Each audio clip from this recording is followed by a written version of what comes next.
Dear friends, நான் இன்னைக்கு 16வது கேள்வி விளங்கப்படுத்த போறேன். மாறுபடும் கோணத்திற்கு ஏற்ப வினாக்குறி இடத்தில் வர வேண்டியது எது? இந்த ஒரு இடஞ்சுழியாகவும் இது வலஞ்சுழியாகவும் செல்லுது. அதே மாதிரி இது இடஞ்சுழியாகவும் இது வலஞ்சுழியாகவும் வரும்.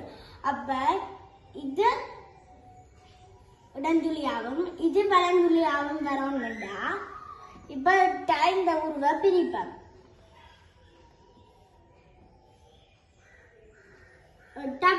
இப்ப இது வலஞ்சுழியா வரும், இது இடஞ்சுழியா. அப்ப ரெண்டும் ஒரே இடத்துல தான் சந்திக்கும். அப்ப ஒரே இடம் இது இங்க வரும், இது இங்க. அப்ப இந்த ஒருக்கு தான் நிறந்துடும். அப்ப இதுக்கு தான் நிறந்துட்டோம்.